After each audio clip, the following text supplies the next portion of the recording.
Hail, hail. Good evening, folks, and welcome along to the Endless Celts Podcast. This is the Friday night show. I'm Anthony, and I'll be in the host chair this evening. And tonight, absolutely delighted to be joined by two living legends, the two Rossies, as they are famously known as. And first of all, our show regular, Mr. Ross Muir. How are you tonight, mate? I'm very good, mate. Just looking forward to getting back on the podcast. I think it's been over a week for I was last on, so the guys have had a good break for my nonsense, but looking forward to it. Brilliant. It's always good to have you on, mate. And making his return to the show, we're absolutely delighted and thrilled to be joined from across the pond tonight by star of the big screen, the small screen, and from front and behind the camera, Mr. Ross McCall has kindly joined us tonight. How are you tonight, mate? It's been a while since I've been on, so we've all gotten over my nonsense too. Absolutely. Well, it's always great to see you, mate. And first of all, I'm just going to say that little intro that you guys have at this show, very professional, lads. I mean, I was sat here like enjoying it. Going, this is great. Keep it coming. I need to build my way up to be a regular so that I can get on those graphics. You're always welcome, my friend. Always welcome. And as I say, but as the host tonight, I've got my work cut out for me, as I have, like I say, the two Rossies. So tonight we're going to go with Ross. You're on my right hand side here, so I'll make you Roscoe, and we'll follow the name tags, Ross, and we'll go with McCall for you if you're quite happy with that. That's perfect. And put on the back of the Celtic shirt, so I'm happy with it. That sounds good to me. So McCall, as I say, great to have you on with us, and we're just going to get started right into it. As I say, we'll talk about the Hearts game on Wednesday night there a little bit later in the show, and also look ahead to our Scottish Cup clash with them tomorrow. But I just thought we'd kind of briefly discuss the fact that Wednesday night was Ange Postecoglou's 100th game in charge of Celtic. Phenomenal win record, obviously. Over 250 goals scored in that time. 2 League Cups and a League Championship and a Champions League campaign. It's not been a bad start to his career at Celtic. Look, I'm just going to echo what everyone else has been sort of banging on about. The truth is, when he came through the doors, we were all probably a little bit sceptical, not knowing, that he'd come from such pedigree. And I would say he's been one of the biggest changes for our club in recent times, and I think everybody gets on board with that. What he's done is phenomenal. He's come in, he's changed the dressing room, he's changed the mentality, he's changed the fan base. There was something that I always loved when Brendan Rodgers came in, right? And I know, he's still 50-50 with a lot of folks, but you can't argue what he did for the club. But when he came in on his first day, when he came out and he started in, he was waving he was swirling the flag, the scarf. And he looked up to the top tier, and it was when the top tier had been closed off for a long time. And he said, I want that filled up. And I remember that just sort of sitting with me going, yeah, that's what we need. We need a leader that knows how to communicate with the fans and get them through the doors. And I think Brendan did that, but I think Andrew's surpassed it. I think he's come in and unified the fan base in such a way that, it's Martin O'Neill-esque, really, for me. It's like, it's a joy to watch. I love how he is with the press. I love how he takes no prisoners. I love how he just can't be bothered with anything other than the game of football, which is what he's here to do. So, yeah, 100. Well done. 100 more. Let's hope. Here's hoping indeed. And Roscoe, I'm going to come to you with the sort of same question as your namesake Ross had said as well. The fact that when he first came, the club was very much in the doldrums. We were faced with a massive rebuilding job, and obviously the COVID season where we were, unfortunately we didn't quite accomplish that 10 in a row, and we looked a bit directionless. And of course there was the Eddie Howe debacle as well. But Wally, one of our friends and show regulars, often says that even for that first press conference, you got the sense that this was a guy with a hell of a lot of substance, and almost instantly, he pulled a team together quite quickly. Obviously bought a few guys over from Japan that he was familiar with, and they've went on to have incredible success. But it's we've spoke about it a lot on the show, but it's just that kind of, it just feels like everyone from the club, from the top down, but of course Ange most importantly, just seem to be singing from the same hymn sheet at the moment. And the team and the supporters are reaping the benefits. Aye, absolutely. I mean, Ross said it there. He's totally unified the whole club, from fans to the boardroom to the players, the most important on the pitch. When he first came in, I can remember I was driving back from work, and obviously it came to light that Eddie Howe wasn't going to come in, and then it sort of broke that Ange was coming in. And like most people, I was like, what is going on? Because we just came off the back of that horrendous season where we didn't get the 10, and then it comes out we're getting this guy called Postecoglou, and I have to say, when I first heard it on the radio, it was just one of the fuck's sake moments. What is going on at this club? And I can remember just being totally and utterly miffed by it. But like you say, Wally said it on numerous occasions, and I said it at the time. After that first press conference, I heard them talking. I thought, hold on a minute here. I need to find more out about this guy, because he has got my attention already, and I haven't even seen him doing anything tactical. His team hadn't played a game of football, but I thought, this guy, he knows what he's talking about. He had an aura about him, and he's just went for there and growing and growing. So is the squad, the team. We've got 3 trophies in the bag, and he's almost 2 years at the club.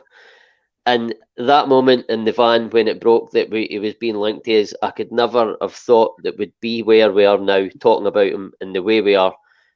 Ross said that Martin O'Neill-esque. I mean, I'm too young to remember Jock Stein, but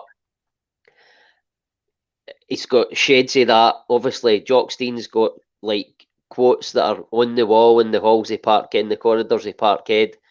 Postecoglou's already got that with this "we never stop," things like that. He's going to, for me, he's starting to do it already. He's starting a legacy, and I think by the time he leaves this club, he's going to have left a legacy. He's an absolute man mountain and an elite manager, and I'm absolutely privileged to have him. And here's to another 100 more. I think the big difference with him right now is we're mentioning Jock, and we're mentioning Martin, and we're mentioning all these people. You've got to remember, those are local-esque fellas. Those all have a big connection to Celtic. The fact that Ange came in and, didn't come from Glasgow, didn't come from Ireland, didn't come from, he didn't have that connection necessarily to the club that we all, admire and want from our managers. And the fact that he's come in and rallied the support in such a strong way and united everybody in such a strong way is just what you were saying there, Ross. It was, it's weird to say my own name. But this is how other people feel. It's magic. What you were saying, Ross, when you first saw that first press conference, I remember for me, I was in a very different part of my life 2 years ago. I was back in London. I was living down in Chelsea, and I remember getting the news that this guy was coming in, and I watched the news interview he did in Australia where somebody was berating him for the Australian side, and I remember just the way he kind of bit back and gave him a little bit of a dig, and I was like, oh, I like him. He's got a bit of vigor. He's got a bit, he's a bit salty, which I like. And so, the big thing for me is, of course, I love that he's becoming one of these guys like our Jocks and like our Martins, but the fact that he's not from our shores makes it almost even more impressive to me. Sorry, I was just going to come back on that and say I totally, that's a really good point. But at the same time, I think that he holds, certainly the way, I wasn't there when he was being brought up and stuff, but the way he talks and what you sort of know about him, he has the same sort of morals, and he sort of lives by the way our club's sort of morals are. He's an immigrant himself, and I guess exactly how the club is. Yeah, sure. He fits that criteria, if you like. And I have to say at this point now, and I know he hasn't won as many trophies as Martin O'Neill did or Brendan Rodgers did at this stage, but I think the football he's bringing and the aura and the way he is with the media, I'm going to stick my neck out in the line and say he is my favourite manager in my lifetime. And I'm touching 40 this year. And you don't look a day over 21, son, I tell you. Oh, gee, thanks. That's all. And so, McCall, what I have to say as well that one of the things that, like we were saying there about how Ange, he didn't come sort of locally, and one of the other big impressive things about him as well was, of course, that he didn't bring a single member of his own staff in with him initially. You know, normally any kind of manager will usually bring in one or two trusted individuals that he's worked with before, but Ange, full of confidence, came in of his own accord and worked with the coaching staff already there, you know, the Gavin Strackens, John Kennedys, etc. But just a wee bit of breaking news this week was that one of the sort of well-respected scouts from the City group, Joe Dudgeon's taking up a permanent appointment with the club. And as I say, I would be lying if I say I knew too much about how a scouting network works, but going by the sort of credit that he's given by, you know, the City group and other parts of the footballing world, it looks like another impressive appointment, and hopefully it's going to help us find some more of these sort of hidden gems from all over the world to help us progress as a club. Yeah, I read that too, and you know, he was looking after the New York team for a while. He was scouting for them, and he was doing some scouting. I think in Australia, I could be wrong, but yeah, it was another place.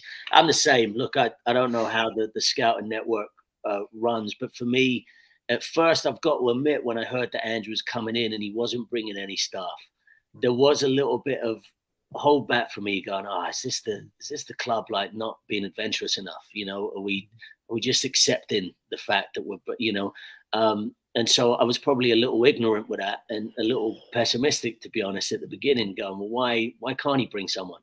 But then I really liked the fact that he came in, you know, chest out, feet first, and went, I'll prove it to you. I don't need stuff. Like who I've got. I don't need to bring in new people. I've got a philosophy, and if the people get on board with that, then we're going to see magic. And he's just, listen, everything he said he's backed up. You know, he said it's going to take time. It took a little time. Probably got there quicker than any of us imagined.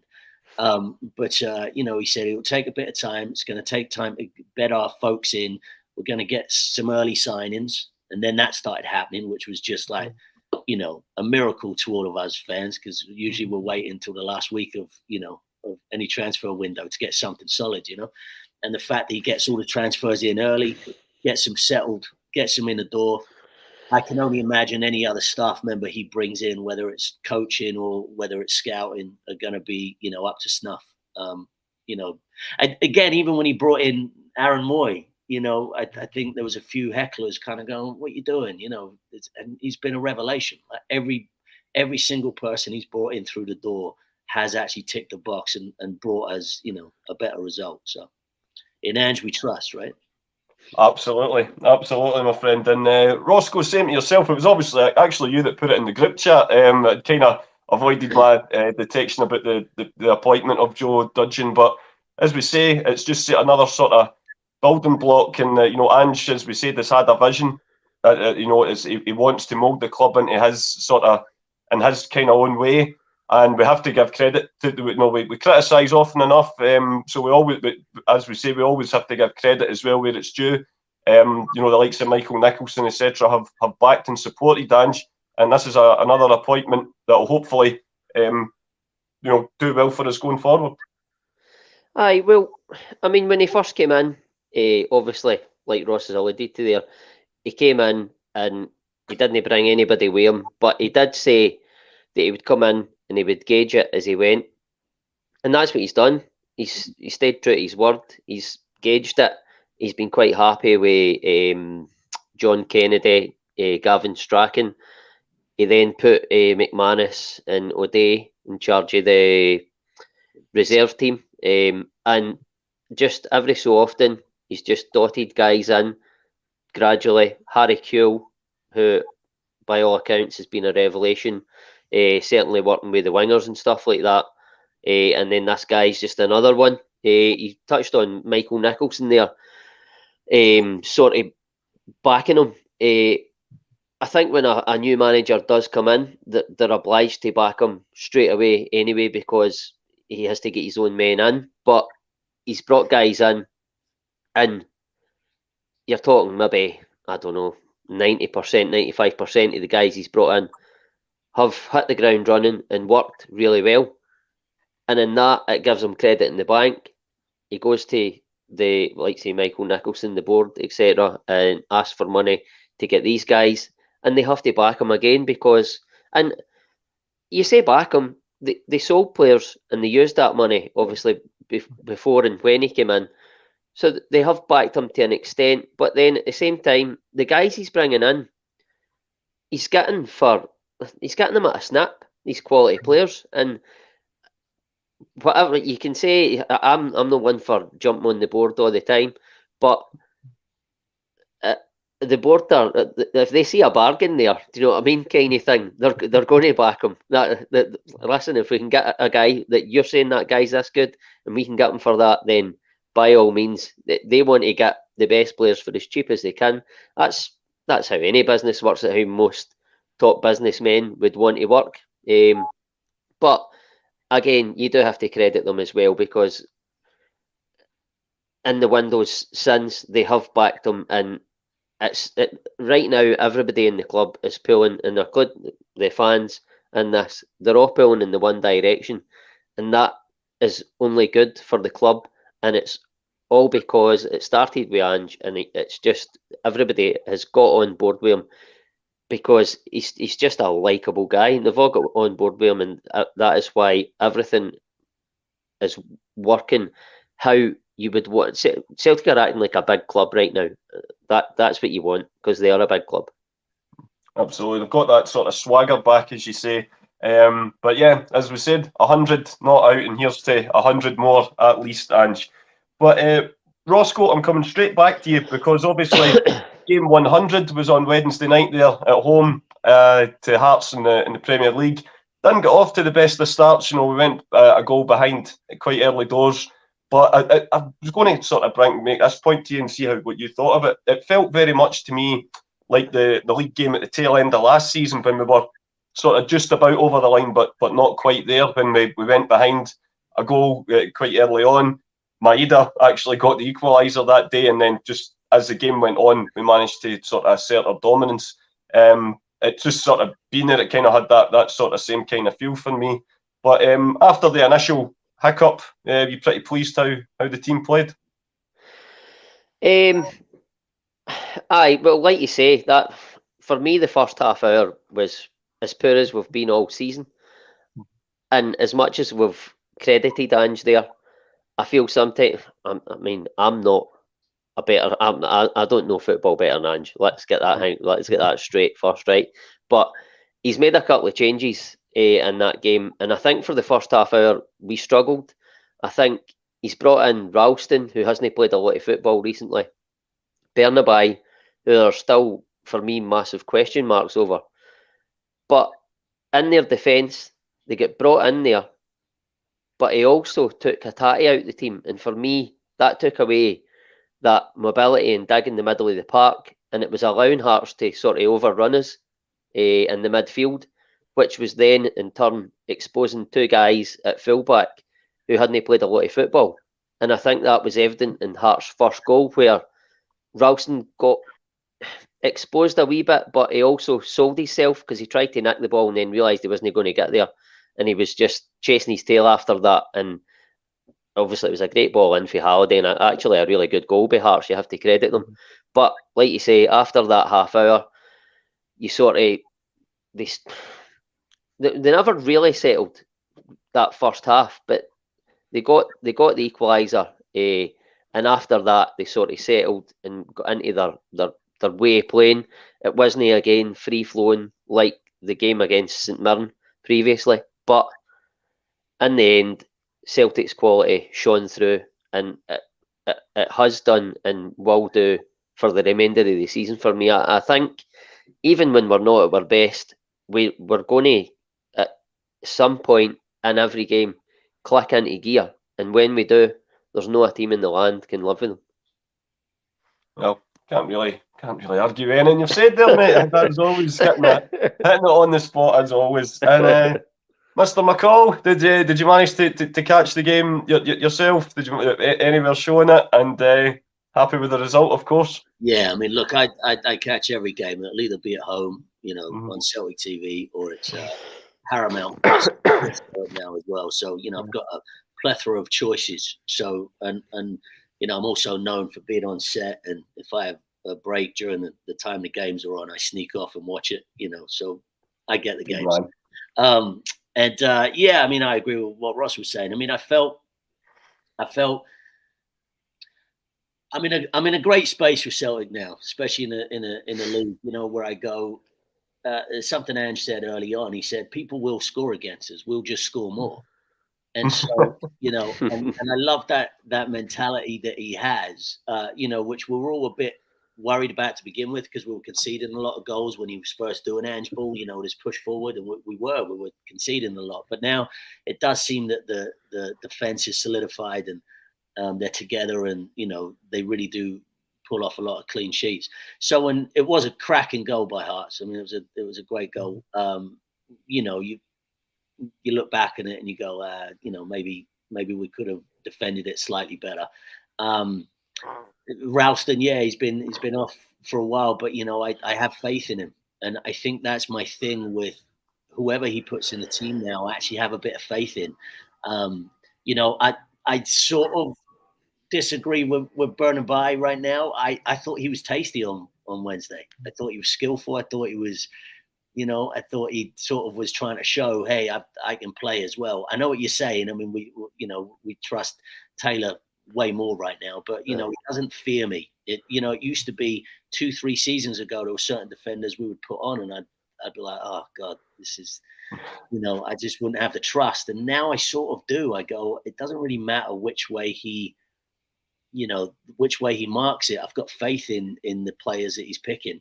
Hatate's the one right now who's just on fire and holds a team together, much like Cal Mack has for so long. And so putting O'Reilly and was it Moy together? It was O'Reilly and Moy. Yeah. That was tricky for me. I was like, I don't know if they really play off one another in the best way. But look, there's a big game coming up at the weekend. It was 3 games in a week. The boss has kind of banged it over the head, saying he will rotate the squad and he wants to feel confident in putting anybody in any position and feel fine with it, And so even though they went 1-0 down, there wasn't that old school Celtic fear that we all used to have whenever anyone scored. I was like, we've got this. It's fine. And it was, second half we came out and, battered them in the end. I mean, it was certainly, being at the game, it was after the Hearts, to be fair, did try and play a bit more than what a lot of teams do tend to do against us, but there was never that sort of, like you say, that sinking feeling that they could perhaps sneak another equaliser here. At Celtic did always feel it, especially after it went 2-1. The crowd were pretty calm, I have to say, and obviously the third goal we'll go on to soon, an absolute fantastic finish from Haksabanovic. But McCall, I'm coming straight back to you again. Just you were saying there about some of the changes, etc. And like you say, as Ange has said a lot of the times, everyone's going to be needed at some point. Everyone's got to be ready to step in. Of course, so as all players naturally will, they'll want to perhaps feature more often than as often as they possibly can. Do you feel that of any of the 4 changes that he made, or anyone that he brought off the bench, has maybe staked a claim for perhaps to be sort of in the team more often? Again, I feel that the team that he's playing, like every player that's coming on, apart from those that were injured, like Ralston and whatnot, I sort of feel that everybody is around. Like I heard a stat the other day that O'Reilly's played every single game. And I was like, wow, that really, I didn't realize that. I thought he'd missed like a couple, but it's because he subbed in. It's also, you look at Kyogo subbed off every game around 60, 70 minutes, and so you look at it and you go, sure, there must be, players have that want, that desire to play all the time. But if you're going to play as many games as we play and as many competitions as we're hoping to now compete in, I think Europe is really like our next link that Ange is hopefully going to try and, prove some magic. These players that aren't playing as often can go and play for Atlanta, but why would you want to go play for Atlanta? So it's like, I get it. I understand the desire to go and play 90 minutes, but when you're, like Giakoumakis, to me, he was playing every game anyway. I didn't understand the math behind that, unless it's financial and family and all that kind of stuff. So yeah, there's nobody, I think everybody is in the pot to play. I think I don't see what goes on in training, and I'm sure that's half the conversation. But like I said, I've got real faith in pretty much everybody now. There's not one player I'm like, oh God, we're bringing him on. That's sort of I'm backing them. Yeah, well, that's the thing, Ross. It's just the fact that, like we say, usually whenever we see the graphic on the page, what the Celtic starting 11 is for every game, you can guarantee it. You go onto the comments section, it's how's such and such not playing, how's he starting ahead of him. But more often than not, and it's becoming not just at Celtic now. I would argue, Roscoe, but it's a modern football kind of sort of phenomenon where and we see it certainly at the likes of Liverpool. It's in the last few years where it doesn't matter if you're Mo Salah or if you're someone that's coming off the bench. You got to be ready to go at any given moment. And granted, like you say, a lot of the guys they hadn't perhaps featured too much in recent weeks. But then you look at Ralston's pass, for example, for Kyogo that then laid on the equaliser. You look at Haksabanovic coming off the bench, scoring an absolutely tremendous goal. We've got so much quality right through the team that you feel that, as we've often said, that this is perhaps probably the squad with the most depth that we can remember in recent times. It's probably the squad with the most depth that I like you say in recent times. It's definitely. I mean, you look at the Martin O'Neill. We've alluded to it in previous podcasts. You look at the Martin O'Neill team, the first 11, absolutely brilliant. But if somebody was coming in, there's a bit of a drop off. I don't think. Same even with the Rodgers, some of the Lennon teams, etc. But I don't think with this team there's as much of a drop off as they teams with guys who come in. Like say, you look at Maeda went off, Haksabanovic comes in. It doesn't take anything away from the team. I like Ross, I'm comfortable most of the time when you see the lineup going in. We try and guess the lineup on each podcast before a game, and more often than not we get it wrong. But the one thing is, like, I'll say on the podcast my preferred lineup, but then Angie's lineup goes in, and I'm not going, oh fuck's sake, can you hang on? When they play Tim or that, because I'm comfortable, like Ross says, with all the players. It doesn't matter who comes in, but I have to say, I'm the one guy that does give me slight discomfort is Bernabei, and it's not in terms of going forward very, very good, and he showed that in the second half the other night. But defensively, I think that for me there is big question marks over him still, and he has to improve on that. Not pretty quickly, because we've got Taylor there who's doing the job, but he has to improve on it if he wants to, for me, make it at Celtic. And I think it was telling that the game at Ibrox, Taylor goes off injured, Bernabei's sitting on the bench, but he turns to Juranovic. I just think a game that magnitude at Ibrox, Ange didn't trust him. He doesn't trust him yet. But he's young and he's still learning. He's like came to an alien, a country that's alien to him. So I'm not writing the guy off yet. But I think a game like on Wednesday was perfect for him because aye. You know what I mean? Because it's like you're not playing one of the lower teams. You are playing like a gritty Heart side. He's thrown him on because I agree with you. He didn't trust him before, and he used to bring on Juranovic instead of him and play him out of position. And I think these are the sort of games that you go, okay, we've got Hearts on a bounce twice in a row. It's a league game. We should have this tied up. Get out there and, do your thing. And I do think it was probably a test for him, and absolutely. And I thought he did reasonably well. You know what I mean? I wasn't like, he wasn't giving us any, Ambrose howlers. You know what I mean? He was No. Definitely But not. he needs to get games like that under his belt. But the problem for him is, like, that's a tough game the other night again. Obviously, in the end we made light work here. But on paper, it's a tough game. Hearts are one of the better teams in the league, and he's came through it relatively unscathed. But I look at it in the sense that I was anyway, but I'm not a big fan of Greg Taylor. But last season, at times, he was trying to get used to that new inverted fullback role. For me, Bernabei isn't used to that role yet. Taylor was getting caught out sometimes with the ball over the top. But the thing with Taylor was he can defend 1-on-1 a lot better than what Bernabei can at the moment. He needs to improve on that aspect.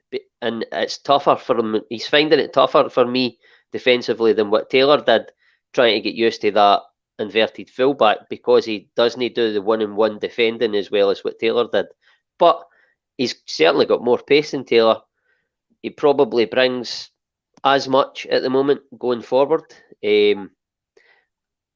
As I say, I'm not writing the guy off just yet, but there is a lot of room for improvement. I think we've warmed Roscoe up a little bit. He's like the talking clock. Once he gets started, mate, never stops. Like a little bit now. He likes him just a little more than he did 5 minutes ago. This is good. This is progress, But as I say, folks, I've just realised we're 32 minutes in, and I've not done a couple of usual things which I should have done. First of all, is thank our show sponsor, Sharna Clothing, who are a clothing company that are based, whose sort of style is based very much on the lifestyle of the terraces. So get involved, go onto the website, use our link, which is on the rolling bar at the bottom, and you get a 10% discount. As I say, I've been on the website myself, some cracking club are on there. So say thank you to them. And most importantly, obviously, thank you to everyone who joins in, our regular viewers, getting involved in the comments and stuff. Ross is in the back. Stephen is in the background in the studio. He's obviously got his hands full at the moment with changing nappies and whatnot, but he's bringing up as many comments as he possibly can. So it's just to remind like everyone that tunes in, how much we appreciate your contribution to the show. We hope you're enjoying it so far. As I say, it's myself joined by the two Rossies, two legends of the game, and there's still plenty to get through tonight. So, Roscoe, I'm coming back to you. Our favourite discussion points as it's been all season. There was a few that we'll have to get through tonight. It is, of course, our favourite topic, VAR. For the first time that I think I can remember, the first two goals in a game being chopped off for offside and then VAR intervening to then award the goal, one for each side. I have to say, there wasn't much sort of roar from the Celtic crowd, even when Hearts scored, to say it was definitely offside or anything like that. So it was almost a bit of a surprise when the linesman had put his flag up. And again, as I say, I sit down the other side, so it was hard to tell from our angle when Ralston played the fantastic pass, whether Kyogo was on or not. But as the replays showed, I think on these occasions, the first two talking points, that the goals were correctly awarded. Well, we like to poke and prod at VAR and moan about it, but it done its job in the two instances. My initial reaction with the Hearts one was, in real time, I thought it was onside, and when did the linesman give offside? Yeah. So Hearts scored, linesman blew for offside, and then they reviewed it on VAR. But as I say, that's down the line where I sit, and that is one of the times where I thought, don't look offside, and as we've seen for the replays, it was very, very tight. But I do think VAR got it right. Well, that's what I was going to say. My initial reaction was with the Hearts goal, in real time, I thought it was onside, but then when it went to VAR, I thought maybe it wasn't. But I wasn't holding out any hope. But the camera evidence showed that it wasn't well onside. I've heard some people saying that even because they done the lines, and the blue line was slightly in front of the green line, or it was offside. I mean, for me, it wasn't offside. It was absolutely level. If he was offside, it was a hair on his knee. Come on, we're giving the striker the benefit of the doubt, where it's the Celtic striker or the Hearts striker. But in terms of the Kyogo one, okay, VAR done its job, but for goodness sake, that linesman done. Aye, I mean, if VAR's not in place and that goal gets chopped off, Celtic are down 1-0 at home, trying to get back into the game, and that linesman makes that decision, it is an appalling decision, because it's not even close. And I said it at the time, before the replay, you could see he was well on, and even like him, I think him and Kyogo and Maeda were pretty much level with each other, and the guy nearest the linesman was playing them all on, and the linesman gives offside. It was bizarre, but again, we like to poke and prod at VAR, but they got it spot on. And just with one, they did. You're absolutely spot on. And just one other kind of talking point that Robbie Nielsen certainly brought up time and time again, to the delight of the Daily Record and other assorted media in recent days. The potential red card for Bernabei, I have to say, it certainly didn't look a red card to me.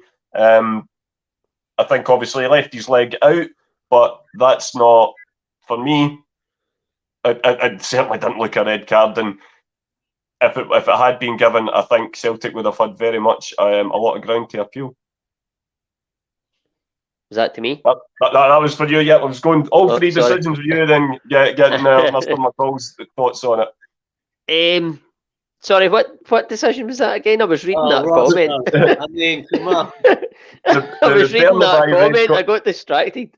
The Bernabei red card, aye. I mean, God. Your favourite player. I can't multitask. Off just because he's like, I'll watch him. No, listen. The comments for Robbie Nielsen, I don't know if they were. I've heard some people saying it, trying to thing me for the referees for the next game or whatever, to put that in their mind. But if he's being serious there, then it's sour grapes. Every time Celtic beat Hearts or play Hearts, he never credits Celtic for the way in which they played. And I don't particularly care if he does, but I think it's the right thing to do when we're playing as well as what we are. And he just always finds some sort of excuse, some decision. Even if, it wasn't a red card. He should have got booked for it, but it wasn't a red card. But even if he does send him off, I still think Celtic have maybe got enough to go on and win that game. They're a far, far better team than Hearts, and Hearts were in the end outplayed, bar that maybe first half hour. And for him to pick that is pretty much as to why Hearts lost the game, he sort of alluded to, is bizarre. But it was never a red card, absolutely a yellow, and it was poor that he didn't get a yellow for it. But there was no malice in it, and it wasn't like there was like weight behind it or that, because he was almost doing the splits, if you like. He was just like stretching to get the ball, poorly timed, was never getting there, and it should have been a booting, no more. Yeah, I agree, but definitely not a red. And Mr. McCall, what was your sort of own views on all the VAR talking points? Obviously, 2 goals that went to the monitor, and of course the Bernabei red card incident. Well, I think VAR's doing its job. I mean, it's a much maligned conversation now, but it's like, look, when I feel that a lot of linesmen now are just raising the flag because they've got security of VAR, right? So they know that it will probably go to VAR, because I agree it was absolutely ludicrous that he put his flag up on our goal, and had that have been chalked off before VAR was invented or brought up north, we would have been ready to tear his arms off. I think a lot of them raise the flag now because they've got the cushion of VAR behind them and they know it will be checked. So to me, I go, look, if it is chalking off goals that are offside or that are a foul, then I go, that's fairness. I'm into it. I'm like everyone else. How it takes so long is beyond most of us. It does slow the game down a little bit. But like everything, we've all gotten used to it now. You know, when a goal goes in, we cheer, and then we wait, and then we cheer again. I mean, you know, it's has become double the fun. Yeah, it's becoming part of our game now. You know, and also listen, if a goal gets put in against us and VAR looks at it and it's offside, we're happy. You know, we're glad that somebody's intervened. So I think it has its benefits. It's just, you know, the timing of it takes a little bit, you know. As far as Roscoe's favourite player, I don't think it was a red card. In fact, I looked at it back and I was like, the fact that we're even looking at this is a joke. And, you know, had they have red carded him, it would have been just a salty decision from the ref. And as far as their manager, I mean, look, you know, we all know his nose is a very different color to ours. And when that happens, you know, I often look at another part of our city and, you know, that establishment that goes, it's a different mentality, and it is all about, you know, slaying the other people. And I put something out on social the other week, you know, it was after the Rangers game, and it was like, you know, for the past 2 weeks, ex-players, ex-managers, players, managers, pundits, blah, blah, were just slating, bad-mouthing, putting down anyone they could from our team. And our team remained silent and humble. And then we went out and humbly won, right? And so that's the class that we have in our football club. And so when I hear comments like, you know, the decapitation comment, I know it was said with a wry smile. You know, the press will print these things and it makes it sound like, you know, he's Henry VIII saying he wants to chop people's heads off. He didn't. He said it sort of jokingly. But you go, come on, mate. But we know where his, you know, allegiance lies. And that's okay. He's hurting, you know, so fuck him. Well, as somebody put it out on online, he says we don't know why he was in such a bad mood because his favourite team won 4-1 that night. But you know, what can I say no more. But Ross McCall, I'm coming straight back to you just with regards to the 3 goals Celtic scored, 3 brilliant strikes. Yeah. All different, but obviously the first one with Tony Ralston, fantastic pass, and Kyogo inch perfect with the delivery in for Maeda, who unfortunately picked up a bit of an injury with it, but just fantastic determination to get there before Xander Clark. The second one, great tracking back from Jota, getting the ball onto Moy, who yet again another assist from Big Daddy Cool, brilliantly taken by Kyogo first time, and then an absolute piece of individual magic from Haksabanovic. As I say, every goal counts. We celebrate them all, but sometimes when they go in like that, they're just that little bit extra special. Yeah, and look, I mean, just, you know, talk about Maeda's goal first of all. It's just he's been on fire since he came back from the World Cup. You know, he's really found his footing now. I think he was one of those players that were all a bit on the edge about. He was scoring occasionally, but was he really doing what we thought he was going to do?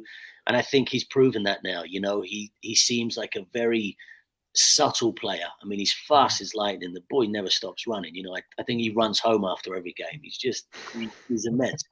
And, you know, and it's a shame to see him take that knock. And you could see it as soon as he got a goal. You know, he didn't celebrate. He's rubbing his knee, you know.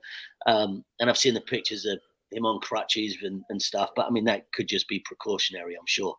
But, yeah, he's electric to watch. And when he's on fire, he's on fire. You know, he can take players on. He takes it right down to the byline. And he's I love watching him. And then Kyogo's goal, you're right. I mean, brilliant play from Jota. I think Jota tackles, gets the ball back, and then cuts it through like 3 of their players, almost behind him, but it wasn't. It was like a cross one, wasn't it, to Moy. And I've watched that goal back, and in my head, I'm going, I thought he would have passed the ball to the right. And that's the genius of Kyogo, is he just goes, I'm going to go here, which is going to, you know, confuse the defenders because they're all thinking it's going right as well, and we as fans are thinking. And a cracking, you know, I think it was the first touch, wasn't it? Did he take a touch and then hit it? I can't remember. But it was a cracking goal. Yeah, I think you're right. And then I was delighted to see Haxa get that goal. I mean, you know, he missed that sitter against Rangers, which I any footballer worth their salt is going to be licking their wounds about it, because that was a big miss. And he should have just, completely buried them. But it is what it is. His play up until that goal at Rangers was phenomenal. His play to get the ball up there was great. So to see him come out and latch onto that against Hearts, it was a stunner. And one of those, we've seen that move a million times where they cut back in, but, either somebody blocks it or, it's a miss hit or a miss a target or whatever. And the fact that he put it, in the top bin, it was like, yeah, cracker. And what a player. And again, it goes back to what we're saying, you bring the likes of him on, instead of Jota sometimes, or Abada instead of Maeda, or mix and match. We've really got some fantastic players that can come on and pull out bits of magic. We certainly do. And Roscoe, your thoughts on Celtic's 3 magnificent strikes at the midweek? Well, I mean, you have to touch on that pass for Ralston, first of all. It's outstanding. He's not had a great first half, but he's still got that in his locker. And it was a perfect pass, perfectly weighted pass. Kyogo doesn't have to break stride. And then Maeda's doing what he does. He just gets in the right areas. He knows where to be. He doesn't always execute it perfectly, but he's a fantastic player. Maeda, I've said it. I've told you guys. He's probably. I know Hatate is absolutely outstanding and really in running for Player of the Year, but what Maeda brings to the team, I could watch him all day. That work rate is unbelievable. If we're playing a big game, a game where we're not going to be in complete control all the time, like say if he was fit, the Mora, it's the Mora. If he's fit, he plays for me in that game.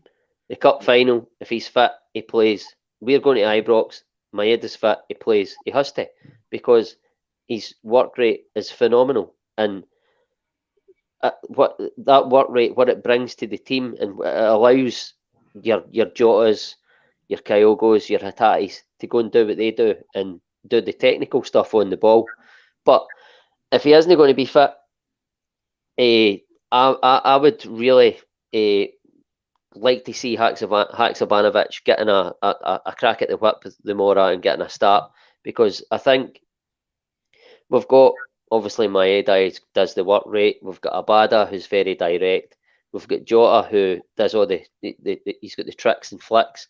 But I think probably, I would say Haksabanovic out of them all is probably the most technically gifted. He's probably the most cultured footballer of them all. And he needs a run in the team. But again, it goes back to it. Everybody will have their favourites, but you couldn't actually say who is the number one on that left side, because they all bring. I tell a lie. You could probably say that Maeda has got the jersey now, but he might have a wee spell out the team here, and then it's like you say, you have to be ready to go, and whoever comes in, I believe, will be ready to go, and they'll stake a claim and give Ange a headache, but a good headache. But the thing with Maeda too, though, the thing that we miss out on him is he is a 90-minute player. He can really keep at it, and I'm not sure, but it could be wrong, but Haxa probably isn't there yet. He's probably not up there enough, so would have to sub out and whatever, and that's the only negative side to it. But I mean, I agree with you. I mean, Maeda's undroppable to me. I totally agree with that. He's phenomenal. Again, what I've said, his work rate is phenomenal. But touching on the second goal, I was just trying to think what the second goal was there. Jota. I mean, just a bit like Jota he's a luxury player, if you like, but he's not a luxury player in this team, because Ange won't allow him to be. He's got the tricks and flicks. He can drop the shoulder, beat a man. He can shoot for distance. He can skin guys. He's an all-round great winger. He's what you want, but he's not a luxury player in this team. And what he done, he ran back, he won the ball. luxury players don't do that. He's not allowed to be a luxury player. And he wins that ball back. He does the sort of disguised pass and takes it about 3 guys. And then Ross alluded to it. Aaron Moy, you would expect him to play it to the right, but Kyogo makes that run. And I don't think it's a coincidence. It was a picture came up on social media the other day, and it was like a team picture, and it was Kyogo, and then next to him was David Villa and Iniesta with the Japanese team, and the caption was like, "All right, now we get it," because he's making these runs, and it's because these guys have told him, like Iniesta will say, "You make this run, I'll find you." David Villa says, "That's the runs I make," and he's found me over the years. It's not a coincidence. His runs, he makes, even Ange's alluded to it, and I think he alluded to it after the Hearts game the other night, how we need to start picking up his runs more, and he was asked about it in his press conference today. But that run was the run you would least expect, and it got him in, and he finishes. Keeper's no chance past him before he even knows. And then the Haksabanovic goal is just a moment of pure class that you can see he's got in his locker. And he's tried it on numerous occasions to come inside. Doesn't he always execute it? He doesn't make the connection. But this time he did. And if you keep trying something, eventually it'll come off. And it did the other night, and it was a fantastic goal. And as I say, I really hope if Maeda isn't fit, he gets his opportunity, because I believe he'll take it. Yeah, well, that's been a seamless transition, Roscoe, into the big game for tomorrow, because it will be a potential member of the starting 11. Obviously, Wednesday night was the first of our double header against our good friends from Gorgie. The second one, obviously, coming tomorrow in the Scottish Cup at Tynecastle. I think it goes without saying, probably, perhaps out with a derby away from home, the toughest fixture we could have possibly got in the Scottish Cup quarter-final stage. I suppose one thing going for us at the moment, apart from our blistering form that we're in, is the fact that we'll have, I think, the full stand behind the goals, but obviously just with the rules regarding ticket allocation, we'll have a bigger support than we normally have. But look, we're obviously, goes without saying, and we make no bones about it, we're Celtic daft on this page, but I think we do like to be fair when we have to be, and we're under no illusion it's going to be a very difficult game tomorrow in a powder keg atmosphere. Yeah, but I think that's what adds to the excitement for this squad. And I think that's what adds to the excitement to the boss. I think he relishes these kind of games. You can play like weaker teams, and it can always be a banana skin because you never know what's going to happen or whatever. And so there's always that nervy start, before the game for us fans. You're like, I hope we turn up. I hope we turn up. This team are turning up, and I don't know what goes on behind the closed doors. I don't know what the conversation between manager and player is, but you can sort of imagine that they're all aware of this. They're all aware of the powder keg. They're all aware of the toughness of the game. They'll respect the opponent as they do. But the truth is, I've looked at this doubleheader almost like a two-legged, cup game in a weird way, where it goes, if we just won the first leg 3-1, we'd be going in very, very confidently into that second leg, which is what we're doing. And so, I think we'll be all right. Here's hoping, mate. And Roscoe, what's your own thoughts? As I say, I remember when the draw was made, that was your first thing in the group chat. Couldn't ask for a tougher draw. But it's here now. How are you feeling? Confident? Always confident. With this team, certainly always confident going into every game. I think the winning run we're on it just gives you that confidence in the way we play. But I mean, like you said, I said it when the draw was made. It's as tough as it gets, bar Ibrox. But if you want to go and win a treble, you want to go and win the Scottish Cup, you have to beat probably Hearts or you have to beat Rangers at some point in the competition, because they're the two strongest teams out with Celtic. And I mean, I would probably rather get them at Hampden in the semi-final, but it's going to be, like you say, a powder keg atmosphere. Ange was asked about it today, and he said about the atmosphere, and he said standing in the touchline in the middle of it. That's like I'm a manager. That's what I do, and that's where I've got to be. I can't watch it in the house, but there's nowhere else I'd rather be standing than in the middle of it. And I think that sort of line just alludes to what he'll be saying to the players, and the players are. I thought he was talking about me there. He's not. But aye, that's how you'll have the players thinking as well, and they'll be ready for the game. And make no bones about it, it'll be a tough game, and Hearts will be well up for it because it's a one-off game.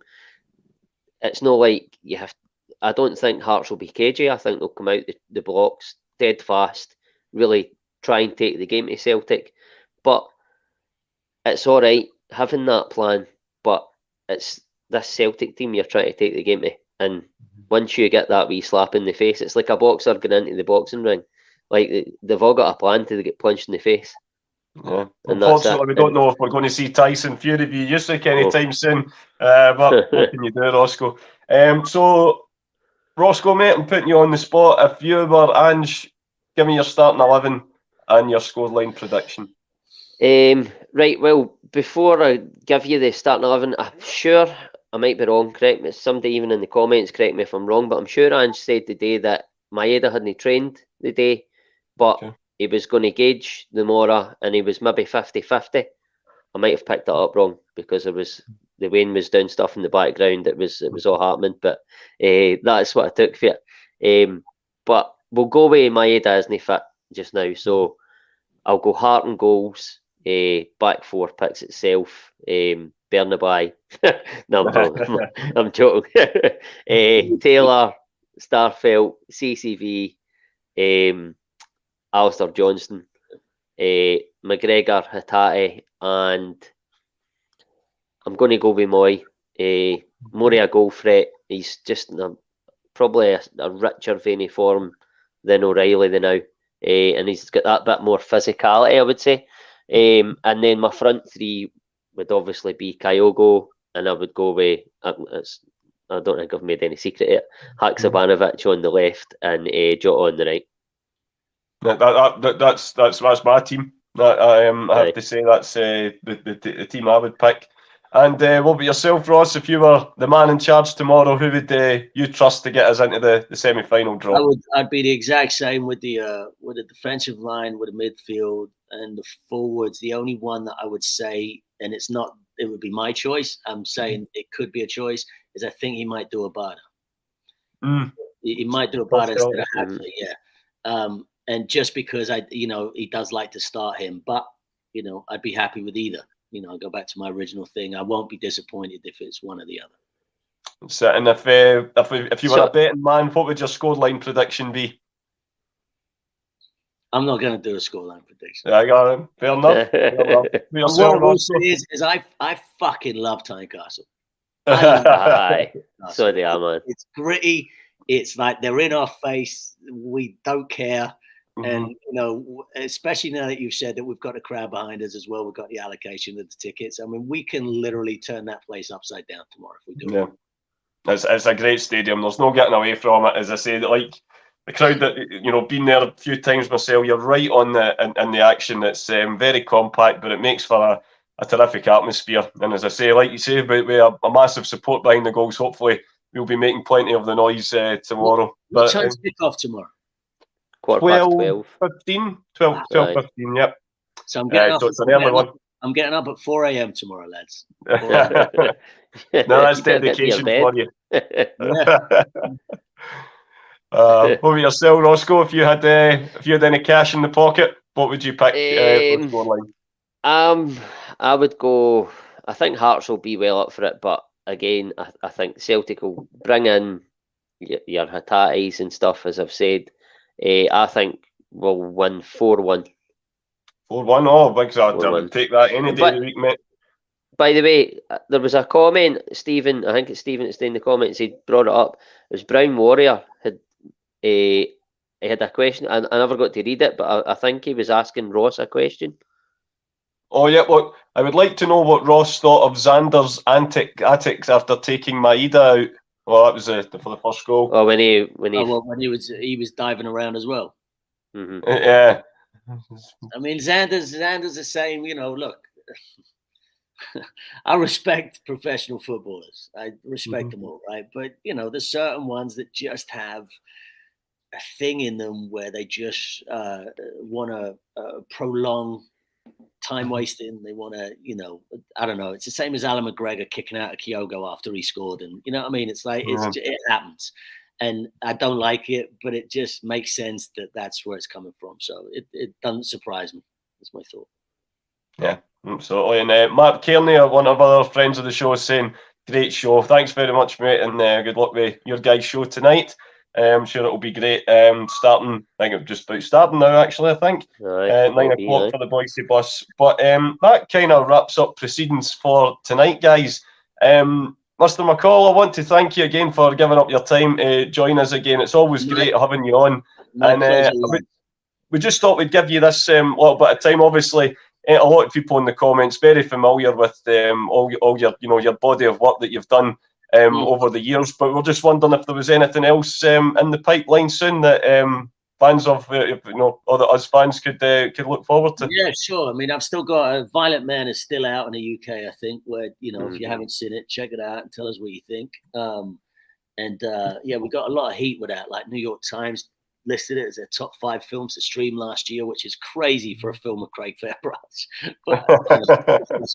But it's a decent little flick, so check it out. And I'm shooting now a film called Unwinding here in Los Angeles, and so I'm banging that out, and I'll wrap up next week, I think. And then what about TV shows? I think Suspicion's still on Apple, but I mean those are the only things that are going on. And more to follow at the end of the year. Yeah, I'll keep you posted.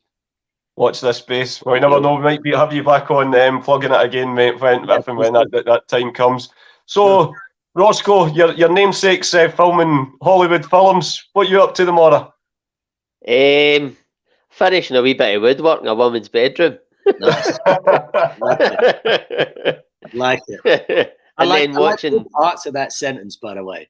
I'm doing a little woodwork in a woman's bedroom. We could dissect that. But go on. Take for that what you will, aye. And on that note, boys, I think that's as good a time as any to wrap up proceedings. But thanks to everyone for getting involved again in the show tonight and all the comments. We appreciate them all. And wherever you're watching the game tomorrow, stay safe and fingers crossed the boys will do the business and be in that semi-final draw come Monday night. Our thanks again, of course, to Ross McCall for giving up his time from the other side of the pond. Enjoy the match tomorrow, mate, with your early rise, and we'll speak to you again soon. And to our show regulars, Roscoe, just for doing Roscoe things every day of the week. And all the best, folks, and we will see you on Monday night. Hail, hail.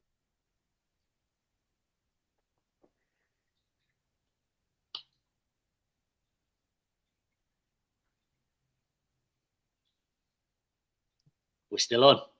I don't know. Just waiting on Stephen dropping us off. It usually comes up broadcast is ended. Hey, let's just stay on. Hey, we're still here. Stay on until we're getting sent off. Rather than us all just staring, smiling at the screen, nodding. I know, eh? There he's there. Is that us? Aye, we off. A bit of technical issues, but that's us.